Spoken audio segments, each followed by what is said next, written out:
നിങ്ങളിപ്പം വിചാരിക്കും ഞാൻ ഈ കുടയും പിടിച്ചുകൊണ്ട് എങ്ങോട്ടാണെന്നല്ലേ. ഞാൻ ആന്ധ്രയിലൊരു വെജിറ്റബിൾ മാർക്കറ്റ് കണ്ട് അവിടെ ഒന്ന് കയറി നോക്കിയതാണ്.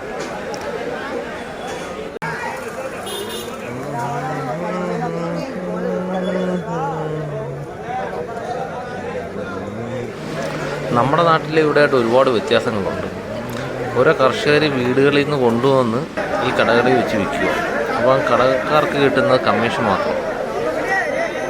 ഞാനിവിടെ കണ്ടതിൽ ഏറ്റവും വില കൂടിയ ഐറ്റം എന്ന് വെച്ചാൽ നമ്മുടെ നാട്ടിലെ പീച്ചലുണ്ടല്ലോ, പീച്ചിങ്ങ, അതിന് വിലയുണ്ട്. പിന്നെ കത്തിരിക്ക, വഴുതനങ്ങ, അത് പാവം കർഷകൻ എന്തോ കിട്ടാനാണ്. കിലോ 15 രൂപ പറഞ്ഞ് സമ്മതിച്ച് അങ്ങ് കയറ്റിട്ടോ മൊത്തത്തിൽ എടുത്തു. അവൻ 60 കിലോ കൊണ്ടുവന്നത്. പക്ഷേ 50 കിലോ നമുക്ക് 50 കിലോ എഴുതാമെന്ന് പറഞ്ഞ് 15 രൂപ കിലോയ്ക്ക്. കഷ്ടം.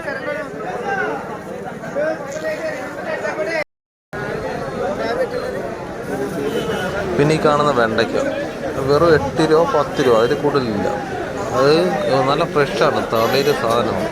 കർഷകർ അന്നന്ന് കുറച്ചുകൊണ്ട് വരുന്നത് രാവിലെ. തക്കാളിക്ക് ഇവിടെ വെറും വിലക്കുറവാണ്.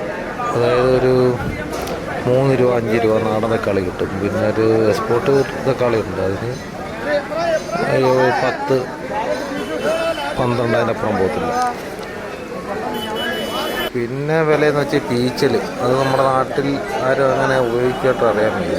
പക്ഷെ അതിന് ഭയങ്കര വിലയായില്ല. ഈ കാണുന്ന തക്കാളിക്ക് 12 രൂപ തക്കാളി. നാടൻ തക്കാളി ഉണ്ട് 3 രൂപ. ഈ തക്കാളിക്ക് 3 രൂപ.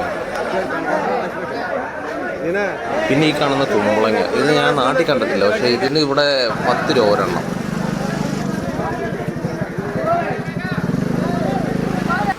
ഈ കറിക്കൊല ഉണ്ടല്ലോ, ഇതിന് വെറും 100 രൂപയുണ്ട്. ലേലത്തിൽ പോയതായി വെറും 100 രൂപ.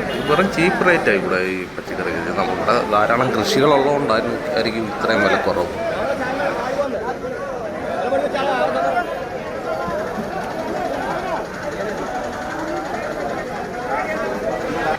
പിന്നെ ഇതുപോലെ ലൂണ ഉണ്ടല്ലോ, സ്കൂട്ടർ, പഴയ നമ്മുടെ നാട്ടിലൊക്കെ ഉണ്ടായിരുന്നു. ആ സ്കൂട്ടറിലാണ് ഈ കർഷകർ ഇത് കൊണ്ടുവരുന്നത്. ഓരോ വീട്ടുകാർ കൊണ്ടുവന്ന് ഇവിടെ ഈ കടകളിൽ വെച്ച് വിൽക്കും.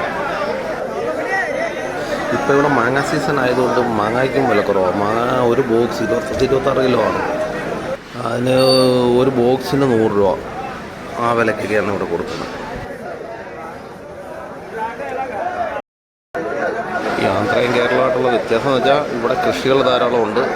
കേരളത്തിൽ കൃഷികളില്ല. അതുകൊണ്ടാണ് നമുക്ക് വില ഒരുപാട് കൊടുക്കേണ്ടി വരുന്നത്.